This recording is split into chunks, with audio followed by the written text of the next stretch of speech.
너는 이것을 말하고 권면하며 모든 권위로 책망하여 누구에게서든지 업신여김을 받지 말라. 3장.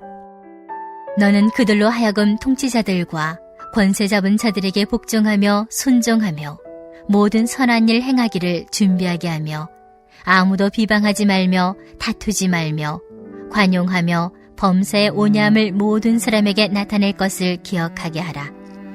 우리도 전에는 어리석은 자요 순종하지 아니한 자요 속은 자요 여러 가지 정욕과 행락의 종노릇한 자요 악독과 투기를 일삼은 자요 가증스러운 자요 피차 미워한 자였으나 우리 구주 하나님의 자비와 사람 사랑하심이 나타날 때 우리를 구원하시되 우리가 행한 바 의로운 행위로 말미암지 아니하고 오직 그의 긍휼하심을 따라 중생의 씻음과 성령의 새롭게 하심으로 하셨나니 우리 구주 예수 그리스도로 말미암아 우리에게 그 성령을 풍성히 부어주사 우리로 그의 은혜를 힘입어 의롭다 하심을 얻어 영생의 소망을 따라 상속자가 되게 하려 하심이라.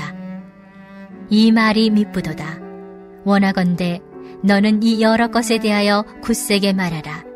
이는 하나님을 믿는 자들로 하여금 조심하여 선한 일을 힘쓰게 하려 함이라. 이것은 아름다우며 사람들에게 유익하니라. 그러나 어리석은 변론과 족보, 이야기와 분쟁과 율법에 대한 다툼은 피하라. 이것은 무익한 것이요 헛된 것이니라. 이단에 속한 사람을 한두 번 훈계한 후에 멀리하라. 이러한 사람은 내가 아는 바와 같이 부패하여 스스로 정죄한 자로서 죄를 짓느니라. 아멘.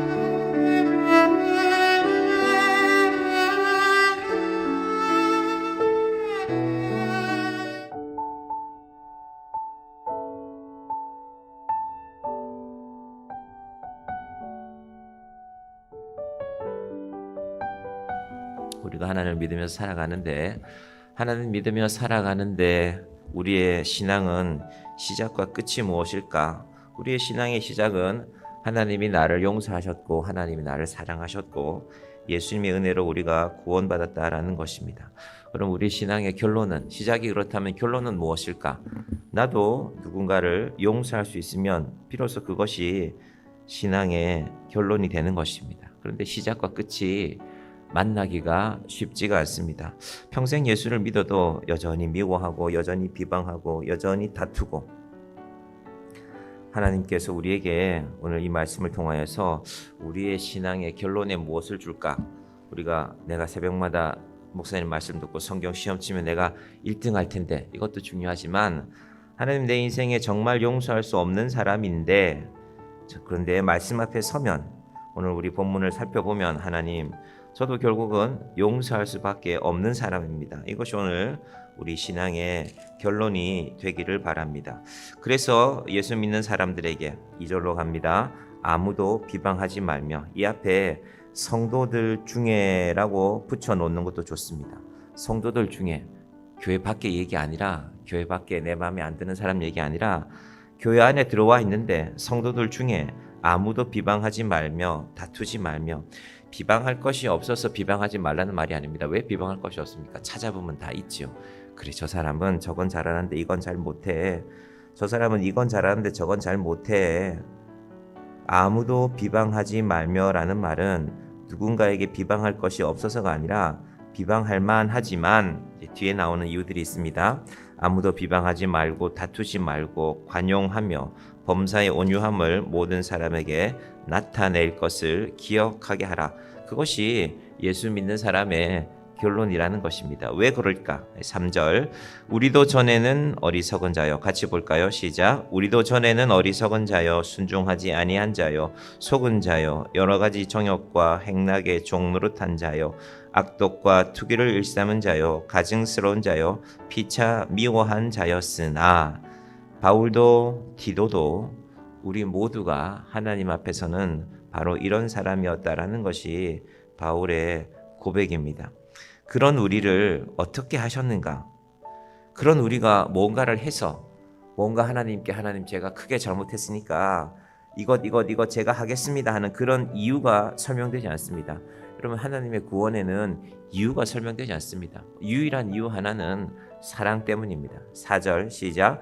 우리 구주 하나님의 자비와 사람 사랑하심이 나타날 때에 우리가 뭘 해서가 아니라 세상의 법칙은 항상 너는 이것을 했으니까 벌금을 내라. 너는 이것을 했으니까 감옥에 들어가야 되겠다. 세상의 법칙은 항상 너의 잘못에 대해서 네가 책임을 지라는 것입니다. 근데 하나님 우리를 사랑하시는 원칙은 그것이 아니라 우리 구주 하나님의 자비와 우리가 등장하지 않습니다. 하나님이 등장하십니다. 사람 사랑하심이 나타날 때에 여러분 신앙은 바로 이 토대 위에 서 있는 것입니다. 그래서 항상 우리가 다른 사람을 먼저 보게 되지만 그러나 먼저 나 자신을 보면 하나님의 사랑과 자비 앞에 서 있으면 비로소 그때 우리의 신앙이 시작되는 것입니다. 사실은 3절로 끝나는 것이 아니라 3절부터 7절 사이가요. 차례대로 구원에 대한 중요한 구성 요소들이 나타납니다. 구원은 도대체 어떻게 이루어질까? 자, 첫째는 구원이 필요했기 때문입니다. 3절 다시 보십시오. 우리가 어리석고 순종하지 않고 정욕과 쾌락의 종노릇하고 악독하고 가증스럽고 서로 미워하는 자들이기 때문에 이대로 두면 우리는 절대 구원받을 수 없습니다. 그래서 우리에게 구원이 필요하기 때문에 우리가 그런 자이기 때문에 죄의 종노릇 하는 자들이기 때문에 하나님께서 너희들에게 구원이 필요하겠구나 하고 결심하시는 것입니다. 그리고 그 구원의 원천이 어디에 있는가? 그게 바로 4절인데요. 우리 구주 하나님의 자비와 사람 사랑하심이 나타날 때에 교회도 사람이 모이는 곳이기 때문에 교회를 사람의 수준으로 생각하면 내가 무언가를 했다가 항상 먼저 오게 됩니다. 어디 가도 마찬가지지 않습니까? 마을 입구에도 어떤 마을들 가보면 공덕비 같은 게 서 있어요. 그 마을을 위해서 뭘 했던 사람, 누가 다리를 놓았다. 그건 사람의 일들인데 하나님이 우리를 구원하시는 문제는 자비와 사랑의 원천은 하나님께 있습니다. 이건 다르게 말하면 우리로서는 할 수 없다는 것입니다. 우리가 할 수 없는 일들이 세상에는 많이 있죠. 제가 요즘에 이렇게 교회 에어컨들 이렇게 한 번씩 청소해 보면 그 안에 얼마나 기름때가 많은지 모릅니다. 물로는 해결이 안 돼요. 그래서 에어컨을 세척하는 세정제를 사용하고 나서 뿌려놓고 몇 시간 있다가 닦아보면 비로소 이게 깨끗한 모습이 드러나게 됩니다. 우리의 죄도 그럴 것입니다. 우리가 뭔가를 한다고 내가 이런 죄가 있기 때문에 사람이 양심이 있기 때문에 자기 죄에 대해서 알거든요. 그래 내가 이런 죄가 있으니까 내가 이걸 하면 가톨릭에서는 특히 선행을 많이 강조하죠. 너 고아원 하나 세워야 되겠다. 네 죄가 크다. 그래서 고아원도 세워지고 수녀원도 세워지고 여러 가지 일들이 있습니다. 그런데 우리의 죄는 우리가 어쩔 수 있는 것이 아니라 하나님께서 씻어 주셔야 비로소 우리의 죄가 사함받는다는 것입니다. 구원의 원천이 죄의 용서의 원천이 하나님께만 있다라는 것입니다. 절대 우리의 구원이 행위로 있지 않습니다. 바로 나옵니다. 5절 보십시오. 시작. 우리를 구원하시되 우리가 행한 바 의로운 행위로 말미암지 아니하고 오직 그의 긍휼하심을 따라 중생의 씻음과 성령의 새롭게 하심으로 하셨나니. 오늘 혹시 설거지 하실 때 기름때 묻어 있는 그릇을 설거지 하시면 여러 번 한번 씻어 보시기 바랍니다. 일부러 기름도 한번 더 묻혀 보시고 내가 이랬는데 기름 묻은 그릇 아무리 물로 특히 찬물로 씻어 보면은 아무런 의미가 없습니다. 실컷 씻었는데 만져보면 미끌미끌하지 않습니까? 하나님, 우리의 구원이 바로 이런 것이었습니다. 내가 뭘 좀 해보려고 내가 하루 종일 물을 틀어놓고 뿌려도 우리의 구원은 해결되지 않는 문제였는데 의로운 행위로 말미암지 아니하고 그의 긍휼하심을 따라 이것이 우리를 구원하시는 하나님의 수단입니다. 그러면 그 구원을 향한 하나님의 목표가 하나 있는데 6절입니다. 우리 구주 예수 그리스도로 말미암아 우리에게 그 성령을 풍성히 부어주사 7절 우리로 그의 은혜를 힘입어 의롭다 하심을 얻어 영생의 소망을 따라 상속자가 되게 하려 하심이라. 하나님, 우리의 구원의 목적이 바로 여기에 있습니다. 영생의 소망을 따라 우리는 오늘도 이 땅에서 삽니다. 비슷하게 삽니다. 예수 안 믿는 사람들하고 비슷한 밥 먹고 비슷한 일 하고 비슷한 옷을 입고 뉴스에서 듣는 것들이 비슷하기 때문에 비슷한 말들도 합니다. 그러나 우리는 그 이전에 영생의 소망을 입은 상속자로 살아가는 사람들입니다. 이 사도 바울이 디도에게 보내는 목회 편지이지 않습니까? 디도야, 너는 그레데 교회 성도들에게 이것을 가르쳐야 된다. 바울이 디도에게 부탁했다면 저도 이것을 가르쳐야 하는 사람입니다. 모든 교회가 그 대상이기 때문입니다. 제가 성도들에게 무엇을 가르쳐야 될까? 저는 남은 평생에 오늘 이 말씀을 가르쳐야 하는 사람입니다. 구원이란 하나님의 자비가 또 하나님의 사랑의 빛이 우리에게 쏘여진 사건입니다. 하나님께서 계절을 바꾸시잖아요. 우리는 계절이 바뀌는 게 과학을 좀 배워보면 지구가 태양으로부터 요만큼 떨어지고 방향을 요만큼 틀어서 바뀌었다. 그건 우리가 관찰의 일부를 아는 것이지 그것을 만드신 분이 하나님이십니다. 그 하나님께서 지구만 태양에서 적당한 거리에 두신 것이 아니라 우리도 하나님에게 하나님의 자비와 사랑의 빛을 쏘아서 그 빛 속에 살아가게 하기를 원하십니다. 하나님 앞에 이 아침에 기도하실 때 하나님 감사합니다.